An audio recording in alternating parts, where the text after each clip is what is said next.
Hello and welcome, dear friends. I am Nicole Beecham, and this is the Energetic Pathway Podcast, Journey Back to Yourself. I invite you to join me each week as we explore stories, insights, and resources through the lens of vulnerability and authenticity, with a little bit of humor along the way. Let's dive into today's topic together. Hi, everyone, and welcome back to the Energetic Pathway Podcast. So we took a week off last week for some much needed self-care and so that Brock could get feeling a little bit better as well physically. But we're very glad to be back with you guys today. Brock, how are you? Yeah, so good. Strangest health stuff that I've ever had in my life, but grateful to be back around. Especially with the topic this week. I'm excited for kind of what we're going to dig into. It's something that's been a big part of my story. Yeah, it's like this is one of the topics that from the very beginning we brought up that we wanted to cover because of it being a key part of your story and a part of my story. So I'm excited to talk about it. So let's do that. Let's jump in and we're going to start discussing mostly what does it look like to identify safe and unsafe people? What does it look like when those safe people no longer feel safe to you anymore? Because I think that we've all had that where like they were safe for a season. And I just kind of want to start out pivoting it to you, Brock, and be like, what does that mean to you? Like when we say safe or unsafe people, what does that mean and how do you know the difference? Yeah, I think, that last part of that question is something that is still a work in progress, but safe and unsafe people is just language around this concept of,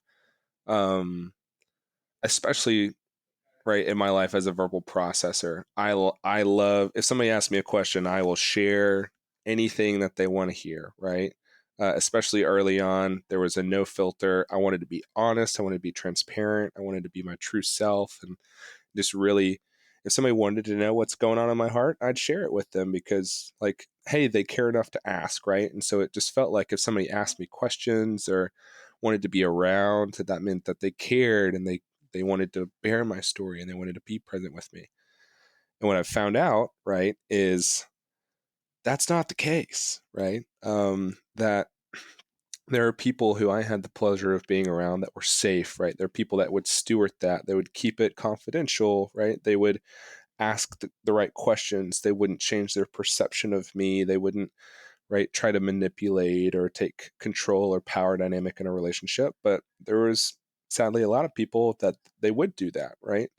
So this idea of an unsafe person, right, is somebody who, man, they always share it. Your life becomes drama and gossip for them, right? It becomes something that they can use to create interesting stories to share with other people, or it's where, right, something goes on in your life and somebody else comes up and talks to you about it. You're like, how the heck do you know that? Why do you know that? You shouldn't know that, right? Like, and that happened for me in college, right? There'd be people where I would share information with, or I would just try to process and be present with that would immediately make it a big deal, right? Or I lost friendships because, hey, like I'm having a hard time with like my faith journey and my religion or with my perception of this friend. And it's like, bam, bam, bam, bam, just like write you off or use you as an example or publicly shame me, right? And it's, I don't know, it's just something that's really interesting of that causes you to really shut down from people in general when it's like, no, like the issue is that that was just an unsafe person, right? And so it's, you don't, some, for me early on, right? You didn't know until you experienced the person being a dick, right? But like later in life, you start to figure out patterns and rhythms of people where they're at. And like you said, it changes with seasons, right? Somebody who's your best friend in one season becomes maybe not so much later, right? Or the other way around.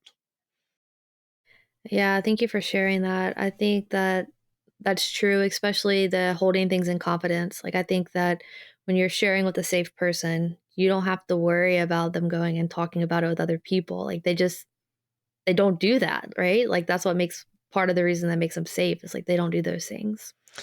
Yeah, would you say, right, like is a safe person somebody who's just innately like kind of in a healthy space, right? They know how to foster a story, or is it somebody that, right, like you're able to bring to an understanding, right? Is it on you to help make somebody safe, right? By giving them expectations, by giving them kind of how I want to be loved, or is it something where those people are kind of just naturally that way? Yeah, there's not a cut and dry answer. And I'll just share what I think, what I believe, what I've seen in my life is at one point in time, we've all been that unsafe person for someone. And that may be like due to our own needs or our own drama or our own needs to fit in, like whatever it is. Like we all have, and it may have been when we were very young, but we all have those experiences where we're like, why did I say that? Like, why did I share that? Like, whatever it is. So I don't think it's innate. I think actually we live in a society where that's rewarded, and it's kind of interesting that that's the case, and I see this even sometimes, in professional relationships, and so there's just people talking about other people, and in my opinion, it's an energetical vibration, so, like, we all are at different energy levels, and when I say that, I don't mean introverted versus extroverted or hyperactive. I mean, like, we just all are at different energetic levels, and sometimes when we're matched with the same energetic level, we can feel safer. And then what may happen is we may grow, and that may be through therapy, that may be through the loss. Growth typically comes through pain, through loss, through difficulty. And so you may grow a lot, and then this person that you used to think is safe, they're still acting the same way. They're still doing the same things, but you're no longer an energetic match for them. And so those same things that they were doing no longer resonate with you. Hmm. Does that make sense? Oh yeah.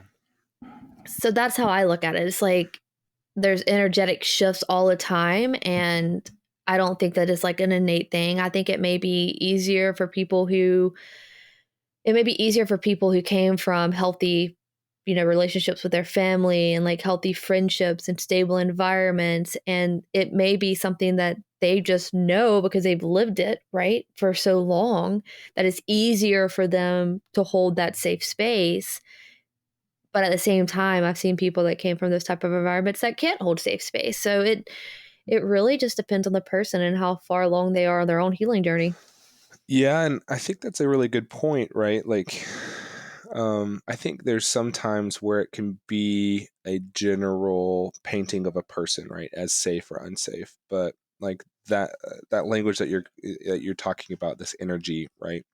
That's something that fluctuates even daily, right? Like I think probably one of my memories that it just like hits me in the gut every time I think about it. I had this friend, so super dear friend, and they were just pouring their heart out. There's this crazy thing that happened, and me and my wife, I had been sharing with her, and kind of like I'd made it gossip of like, hey, I think that this thing's going to happen, and I don't know why he's doing this, and yada yada yada, and like so he's now the situation happened, and he's telling me all this, and so I go and I immediately start texting my wife this big paragraph, immediately telling her I'm right and I can't believe it.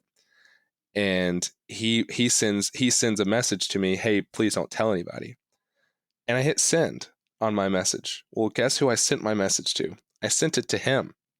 And so this message that I had made telling my wife all this stuff, I now couldn't lie and tell him, "Oh, I won't tell anybody," because I literally sent the message to him. He's like, "That wasn't intended for me, was it?" I was like, "No." He's like, that's really shitty. I can't believe you just did that." I was like, honestly, man, like I can't believe I just did that either. I have no words. I'm so sorry. He's like, no, like I trust you. I trust that if you wanted to share something with her, it was because it was for my good. And he's like, I trust you. I'm like, man, I was such an unsafe person. And this person in this moment gave me grace, right? Where it's like on the opposite side, like I would not have taken that well, right? And so it's just an interesting of like, even me, who I think is the most safe person in the world because I have the highest opinion of myself, right? Is is not safe, right? And so how do we like my friend in this story, right? How do we rebuild trust in relationships that maybe they were at that lower energy, but then they came back up, right? It's like I think a lot of times as we do life with people, we run into these moments where we don't match up, where you're going from safe to unsafe, and it's maybe this is a moment I should share, and it's my only person, I need to bring it out, but it's like, man, they're not at a place to receive it, and then later again they are, right? Like how do you navigate what that looks like in your relationships? Yeah, I think one thing to say is like you're still a safe person. So like even though like that happened, like you're still a safe person. And so I think you're also looking for consistency. So I wasn't going to share this example, but I will. And this is a great example, like safe for a season. So I was seeing someone professionally, like a therapist, and like this person was very safe for me for a while. And then I just started feeling in my body every time I went to go, I started shaking head to toe, like shaking head to toe. And so, given my childhood and my past, I'm sitting here thinking, well, this is me. This is my issue. This is my trauma. Clearly, something's wrong with me because there's this person that I love, that I adore, who's helped me through so much. Like, if I'm feeling nervous to go, it's my fault. And looking over the last several months before that, I was able to see trends and patterns and trends. And I just realized this person wasn't safe for me anymore. Now, does that mean that she's not a safe person? No. Does that mean that she's not safe for anyone? No. It's just our vibrational energy didn't match up anymore consistently over time. And my body, I was physically feeling in my body, this is not good for me. This isn't good for me. This isn't safe for me. And I started to realize, and I'm just sharing this in case it's helpful, that that relationship was the only thing that was really disruptive in my life. And I'm like, hold on. I love my job, love what I do, I'm doing well, but this relationship has me so uneasy that I'm dysregulated. And I'm afraid to go. And when I do go, I don't know exactly what I'm going to receive. Like it was just hard for me and my nervous system. So it all depends upon you listening to your body, which that may be easier for like you to do or for me to do because we've had experience and training and listen to your body. But if you talk to someone who hasn't gotten comfortable with their body, who hasn't trained themselves yet in listening to their body, that's overwhelming. You're basically saying, listen to your body, but they don't know how to do that. Or there's an inability to distinguish between what is your nervous system reacting out of trauma versus, no, really, this isn't safe for me. So I don't know if that completely answers your question, but I think it's like consistency over time, like being able to see consistency and then trusting your body. And I'll tell you what happened. I made this decision. It was very, very, very, very hard for me, easily one of the hardest decisions of my life.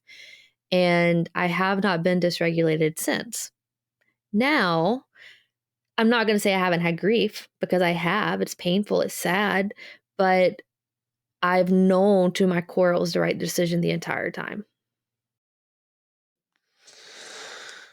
Yeah, it's interesting, right? Like whenever you slow down enough to understand yourself, it's not a mystery. These things aren't a mystery, right? It's only a mystery when we're going at such a fast pace, especially in Western culture, right? Where it's don't look inside, just keep on going and achieving and performing compared to everybody around you, right? Like it's easy to say, well, I'm just going to keep on going and going through the motions, and I don't know what I need, and I don't know what I want. I don't know why I'm dysregulated all the time. But these acts of slowing down and just listening. Oh, there's a reason that I'm shaking. Oh, there's a reason that my legs won't sit still whenever I'm around this person, and it's not because I'm enjoying it, right? Like it's because I need to get out, right? Like I think that's really that's really helpful, Nicole. Like as we're processing, right, what makes someone safe, right? We've talked about right through the podcast a lot of these internal, right, pressures on regulation or dysregulation, right? We've talked about historical pressures. We've talked about maybe now some relational, right? More of these external pieces where I think that's where a lot of people they get uncomfortable is when it becomes something they can't control, right? It feels like I'm just at the whims of everybody around me, or all the people around me are shit, or they don't care, or and it's it's like I think there's this moment where okay, we need to be able to see if a situation is good and listen to ourselves, but I think there's also spaces of like somebody can only be known as trustworthy, right, as safe if you allow them an opportunity to be, right? There is that risk in relationship and sharing your story and sharing part of your heart that is the unknown, right? And I think that's where for a long time, like I would use that as an excuse, like in the hurt. I would be like, oh, well, it was just because I had to try, right? And I would allow myself to stay in something toxic way too long. But I think there is a reality of there is a little bit of pain in growing in the way that we seek people out and the way that we understand how people can interface with our story. That is just a part of life. Yeah, and I'm glad that you said that because there's a distinct difference. There's being in a relationship, and when we say relationship, and I know you know this, Brock, we're talking about romantic relationship, friendship relationship, professional relationship, whatever relationship it is, relationship in a broad spectrum. If you're in a relationship, there will be times when you let each other down. There will be times when you share something, you take a risk to share something, and they can't meet you the way that you want them to meet you. We're humans, we're all humans. And there will be times when you let yourself down because we also have a relationship with ourselves. That should be the most important relationship we have, outside of your relationship with, God or whatever you believe in those areas. But where the issue comes in is when we stay in those relationships that we know to our core we shouldn't be in. And we do that for a lot of reasons. One, it could be out of fear. And that came up a lot for me. I was like, I don't want to be alone. Like, this is the person I go to and talk to about everything in my life. And it can be like, I don't want to be alone like a romantic partner. Like, so we stay with that person. And it can be, I want to stay because I can see how good this can be. And that's something else. We can do that. We can project our desires onto the other person. And we can also see their holiness, their goodness, the light within them, the love within them, even if they can't see it for themselves. So we can hold this idea of what we know they can be. And what I think you said that's key is we have to slow down. And one of my friends asked me when I was talking with her about everything that was going on, she said, I just have one question for you. I'm like, great. What is this?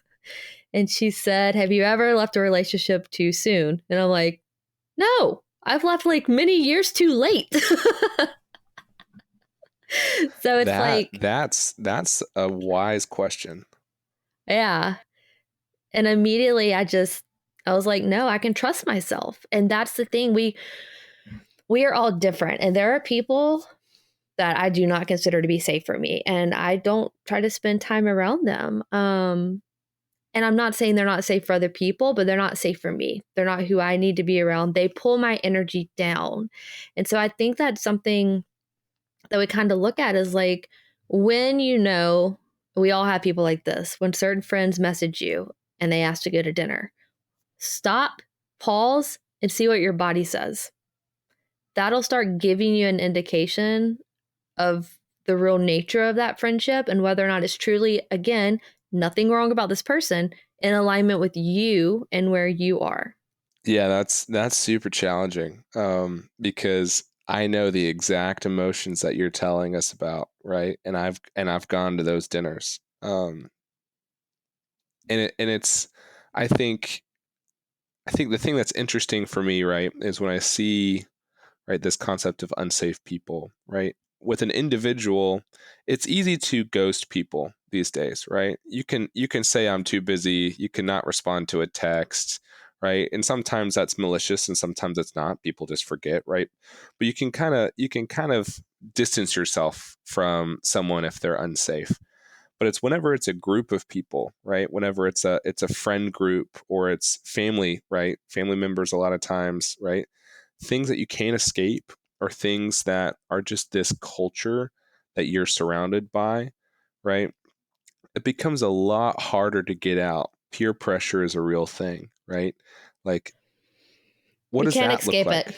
You Yeah. can't escape it. And that's what I want to say is like we feed ourselves these scripts. We say, like, well, we can't Hmm. escape it. And if we leave this group of friends or if we don't talk to our family, then we're not going to have anything and like we're going to be alone. That's not how the world works. So the way that the world works, and this took me a long time to believe or understand, is we really do have to leave situations that are no longer aligned for us in order to call in what is an energetic match for us.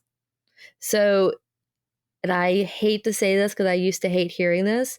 If you find yourself in a situation where most of the people you interact with are draining your energy or are responding to you in ways that are hurtful or are ignoring you, or they're talking about drama and gossip, and you feel like in order to fit in you have to do that as well, you're going to continue to attract that kind of energy because you're basically communicating to God, yourself, the world, hey, I like being around people like this, send me more.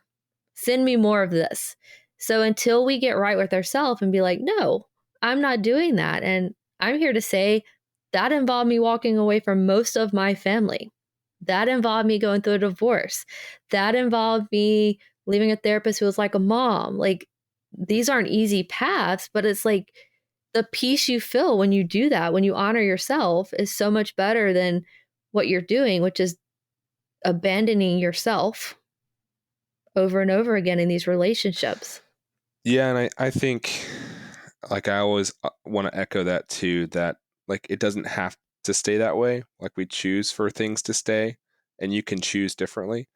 I think the thing, right, that I can empathize with is if somebody says, "Hey, I've got this group of friends. We're all best friends. We all go hang out. We go do these things together."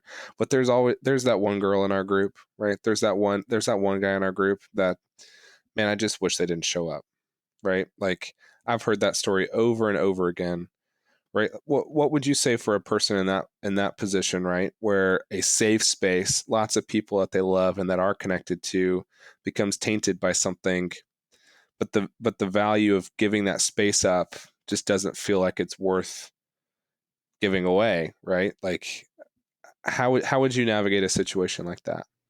Yeah, I think that I would choose me first. And that's a hard thing to say when we live in an environment that says to do the opposite. But I would have to get to the point where when I got invites, I would be like, hey, my system, it doesn't feel well for me to be around this person. So I'm willing, I love you guys. I'll come hang out with you guys. But if this person's there, I can't come. Or I would only go if I knew like if 50 people were going to be there. Okay, sure, I'll go, but I would probably try to stay away from that person. And again, that just goes back to we cannot change people. We can't change people. It's not our job to change people. That's actually very unkind and unloving to try to change people. So if it's someone who's not a match for you, and I've done this, like I have not gone to, I'll call them professional events to keep from like giving away too much information that I shouldn't be giving away, because I don't want to be around someone that I know is going to be there and my energy it doesn't feel right to me. So we have to ask ourselves, and some days, you know what? I may be in a pretty good headspace and I know that I can go and be in that environment and I'm going to be fine. And then I'm nice to that person, but I'm not just like sitting there connecting or sharing my heart with them or sharing. And I think that's something that's important for us to talk about is like, we want to be vulnerable because it's important and it's how we connect as human. We have to be able to discern who it is safe for us to share with and who it's not, and what level of things that we can share with certain people, which takes risk. Yeah, it does, but I think, right, there's a way to ease yourself into something, right, and into a relationship with someone. So the issue that I used to run into, and I've seen people do a lot, is you just jump off the deep end, right? It's somebody asks, "Hey, how's your relationship with your mom?" And you just go all in, "Oh, yada yada yada yada," or, "Oh, it's the best, but my dad," right? Like, anytime that you can share something that has any space of hurt or not perfection cookie cutter, right?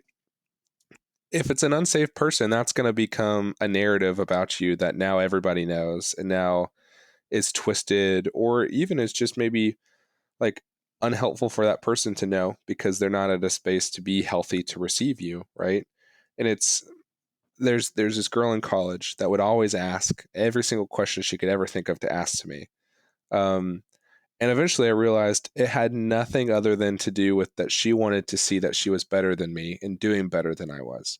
Right? She wanted to know the answers to these questions or to ask how I was thinking or feeling about this or that or this person or that person, strictly because she was insecure and she just wanted to make sure that she was at least better than me, right? That she was at least better than somebody else, right? And if she wasn't, then she was going to make everyone else not like me enough, right? To make her be higher, right? And so I think like it can be kind of vague when we talk about these safe people or when we talk about right people's energy, but I think what it like the very practically comes into is right is somebody interacting with you in a way that is out of compassion, or are they interacting with you in a way that's out of judgment, right? Like are they trying, because if you think through that, right, if you're in a situation and it's like this person's just kind of riddling off questions or this person's just trying to feed the gossip train, it feels different than somebody coming to you with compassion. And I will say there's a lot of times people come to me and I think it's compassion, and man, they have learned how to manipulate the hell out of people. And it's strictly there just to make drama and just so they can get a little bit more information out of you. And that's, I would say, where the risk comes in, right? Is right, like you don't need to share just for the sake of letting somebody in. Like I think the space to protect yourself in these situations is to share only whenever it's incredibly necessary, right? And it's after you've processed on your own, right? Because I think what I ran into is I would share the same situation 5 or 6 times to 5 or 6 different people. It's like only one really needed to know to help bear my soul. And then maybe if I didn't feel like that was enough, right? If I could feel maybe like, hey, I need more, I need to process this more, maybe add in one other person at a time. But shotgun blasting my story to 6 people and then expecting every single one of them to foster that well and to care for me well and to interpret me well, right? It's just not how it works. Yeah, and I think, well, first off, I want to say thank you for sharing that and being open about that. I think we've all either experienced or have experienced that, and it feels like when we do that, when we take that approach of just like blasting out a shell to like all the people, we're like desperately, and I don't say that in a judging way. I say that in a we're in so much pain and hurt and feeling so lost that we just need someone to understand us and someone to see us and someone to get us. But what we really need is to understand ourselves, to see ourselves, to get ourselves. And the risk is when you send out that message to 6 different people, you know, 5 of them can come back validating you and telling you it's okay to feel what you feel. But when that one person, because of the headspace you're in, when that one person comes back and does not respond in a positive way, it's going to spiral you.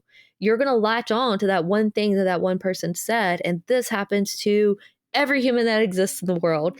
So I think I would challenge one thing that you said is like not sharing unless it's and completely necessary, like absolutely necessary. I think there's space in the gray, and most things in life are gray. So it's like if you first meet someone, should you share your whole life story? Probably not, because people can come across in one way at that first impression. But after you interact with them, and I'm a firm believer of this at this point, 4 or 5, 6 times, you know. You may not like the answer. You may not like what you know. So it's like go in, share a little bit, but like something that if they told the whole world, who fucking cares? Like, it is what it is. It's vulnerable, it's real, it's true, but it's not, your deepest hurt or pain that they can then use against you because of their own hurt and their own pain, right? But then it's also being mindful of like paying attention to people and what they talk about. If people in your space are talking about other people to you, they're likely talking about you to other people. If they're very negative and you can just hear, and I can't be around people like this anymore, there's a difference between being vulnerable and open and real and just being negative. And if they're being very negative, then that's something that like I can't be around personally. Or the other extreme, like I've been to churches where, and I think this is one of the biggest issues in the church, in my opinion, where, when you're open and vulnerable and you're honest about what you're feeling, they say things like, well, just let go and let God. Clearly, you're not trusting God enough. Like, just so many judgmental things that are not helpful and also not loving, like at all. It's just not loving. And so, if people are just always optimistic and always positive and they won't share what the hell is really going on with them, those are the two black and white sides I just avoid. Like, I just, like, nope, not going to do that. I go back to center. But over time, we can tell and we will know. It's just about trusting yourself. Yeah, I think that's a good point. And I think maybe to say it in a different way, right? To only share if it's incredibly necessary if you aren't in that trusting position with somebody, right? Like, I think, right, a lot of times whenever I maybe overshare with somebody who's been unsafe, it's because I haven't personally put in the work to process it internally first, Mm, right? Like, yes. I think the times when you shotgun for me, right, it's because I haven't written about it. I haven't journaled. I haven't processed. I haven't slowed down, right? This whole concept that we're talking about is we kind of overdose our brains with dopamine and instant gratification and praise and affirmation of you're doing the right thing, you're on the right track, right? And it's because, right, we just want to have some sort of glimpse of, hey, I'm doing it right and I'm not crazy.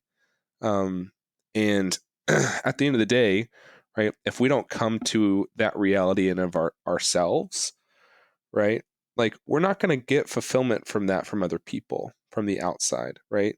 Like people can affirm and can help, but still at the end of the day, I'm going to go home, I'm going to be alone, I'm going to go to sleep, even if it's next to my wife, and I'm going to revert back to maybe I'm not good enough, maybe I'm crazy, right? Even if all Yes. day long I've been getting praise. And so I think one of the biggest things that makes somebody unsafe or safe in this context is that we're sharing things that maybe weren't ever going to be safe to share in the first place because we hadn't processed them enough. And maybe that's not true, right?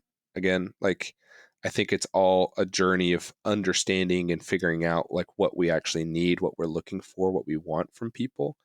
But I think it's like slowing down and at least getting to an understanding of that yourself first, of like, what is it that I want from a conversation? Like, why is it that I want to share this? Like, what am I looking for?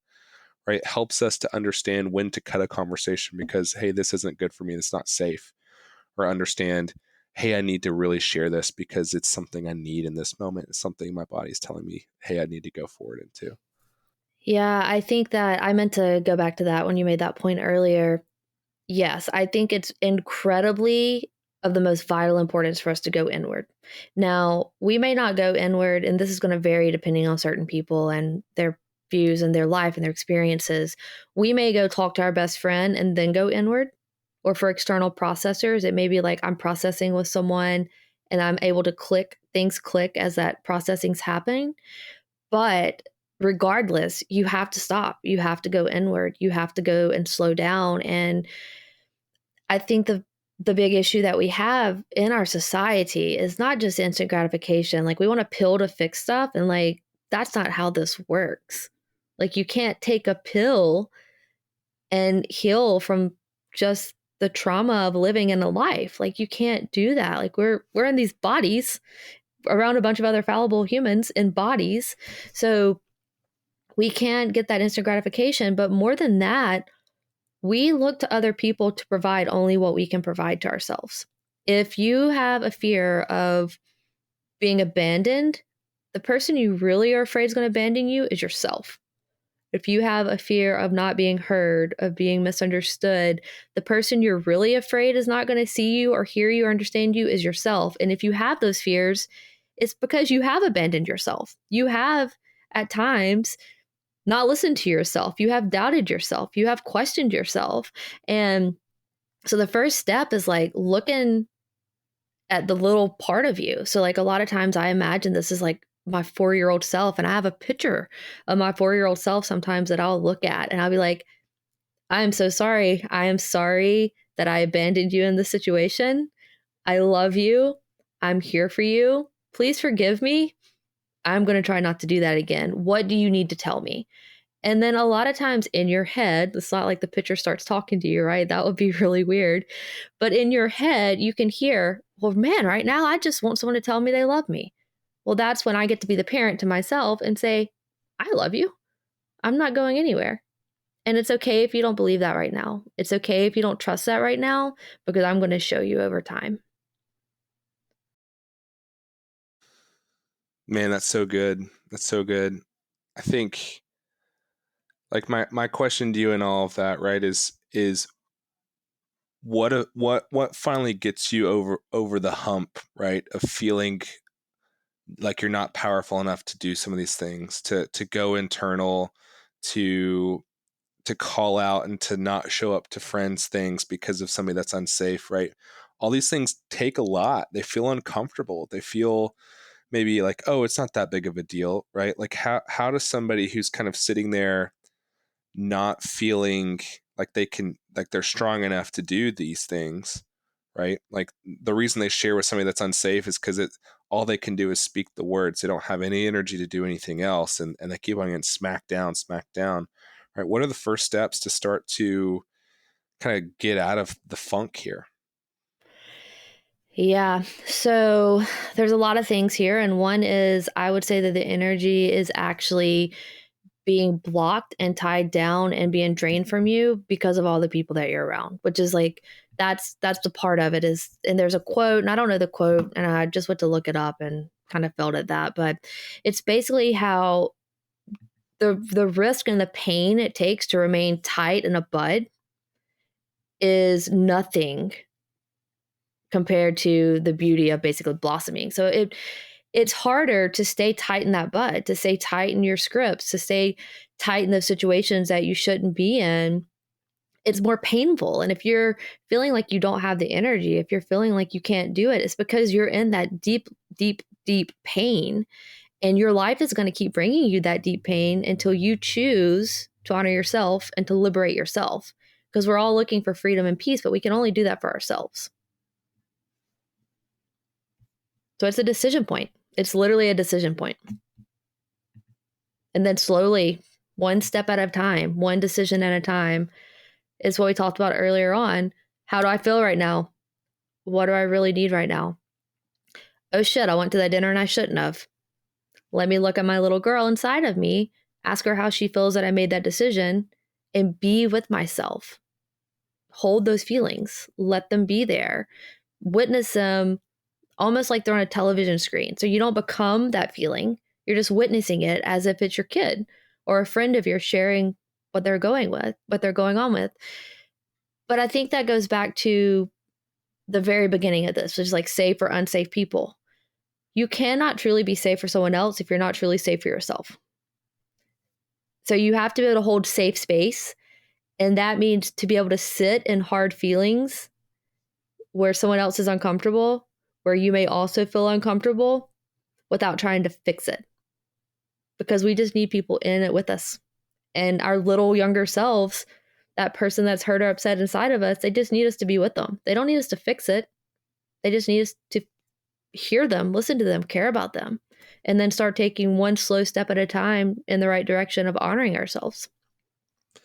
Yeah, and I think that's where, right, the beauty of having people around you that are safe, right? Like if you do find those people, it's that they're able to show you examples of what that looks like, right? Like, and that's why, right, like we don't want to do this life alone. We don't want to do it isolated. Like we are very social beings, right? Is because there's people around us that have the ability to show us what it looks like to get out of our own head, to get out of that trapped child mentality, and to go for more, right? And so I think I think that is the, man, that is the challenge of it all, is right, it's worth the risk to find somebody that can help you see and create the language around a healthier life, a healthier you, like a more stable you, like while all the time still working on that internal child, right? Like still being there for them, right? Being that for that child. um Yeah, and what comes in for me too, as you say that, is something that I think is a brain hack that we need to all do. Our brains are wired to keep us safe. And so it tells us a lot of shit that's not true in the event to keep us safe, or they tells us stuff that may be true in the past but isn't true in the current situation, right? So what I'd recommend doing is just start looking for proof. You don't have to do anything besides looking for proof. You're asking your brain, show me proof of people that can stand in their knowing, that can say no to going out to these events, that can quit these jobs, that can stop talking to their family and they're still safe, or they're still loved, or they're still not alone. Like whatever it is that comes up for you. And maybe right now that's Brock and Nicole. Maybe we're the examples you have. Those are examples. And if you put your brain on the task for looking for those examples, you'll see them more and more and more. And then over time, your nervous system starts to believe it's possible for you as well. Yeah, I mean, that's it. I got nothing else, man. I think I think it's this idea, right? Like kind of my last thought here is that, right? It's a strange example, but I was just going through Instagram reels, and who even knows if any of these little facts and quotes are real, but there was one talking about NASA back in the 60s were trying to hire more geniuses. And so they went out and they were trying to figure out what makes somebody a genius. They had this psychologist go out and do studies, and they looked at children, right? And it was like children 2 to 4. It's like 98% of them qualified as a genius. Then they went from like 4 to 8, and then it was down 30%. It's like, wow, only 68% of these kids now qualify as geniuses. They looked at them in teenage years. Now it's down to 5 to 10. In adulthood, it's like fractions of a percentage.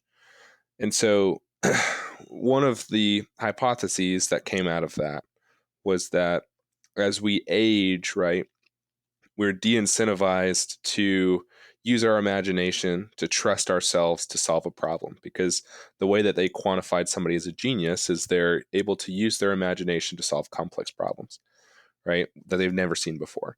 And so, right, as we get older, as we experience trauma, as we um look for affirmation or found lacking, as we just lose trust in ourselves, we lose just the idea that we can do it, right? The idea that we're enough, the idea that, like that I have value, right? And that tangibly in that experience, like played off with what they would say your intellect. But I think internally, it just plays off as you can easily start to see yourself as isolated, see yourself as alone, see yourself as like all of these negative things where like that you're talking about. Like we all know those people that are just so pessimistic and negative about themselves, and that's like the extreme, right? Like that. I think if not addressed and understood, right, a lot of people will end up at, right, like you become that old jaded old person sitting on the couch yelling at everybody, right? Like, but I think, man, tapping back into what makes that childhood brain so special and beautiful, and tapping back into what does it look like for me to live in full freedom and peace with myself, like allows me to be a safe person for myself, and then to share that with the community that's around me. Yeah, absolutely. It's very true. I think that there's a truth to viewing the world through childlike eyes and childlike wonder and childlike excitement. Like we forget to do that because we're stuck in all the hustle and bustle. And part of that is the systems we're in trying to repress our creativity and trying to control us, right? And so the easiest way to do that is start when they're young, when they're in school, right? And we start imprinting those systems into them, which is a whole different episode for a whole different topic for a whole different day. But as we wrap up, I did find that quote, and the quote is, "And the day came when the risk to remain tied in a bud was more painful than the risk it took to blossom." And so I think that's the thing that it goes back to. It's like, are you going to keep doing the same thing because you're afraid of being alone? Or are you going to be there for yourself and step out and blossom to who you truly are and risk that the universe meets you there, that people meet you there, that vibrational energy becomes matched instead of you being pulled down by those that you're around.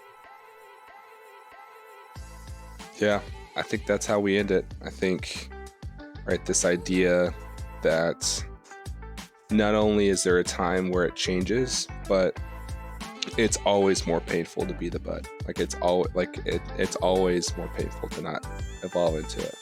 Yep. Yeah. Absolutely. Well, that's all for today, guys. Thanks for joining us, and we will be back probably the week after Thanksgiving. So you probably will not get an episode for us next week on Thanksgiving, but you may. Who knows? I may decide to record something, but more than likely not. And please don't forget to subscribe to the Energetic Pathway podcast and share it with all of your friends. Bye, guys. See you guys.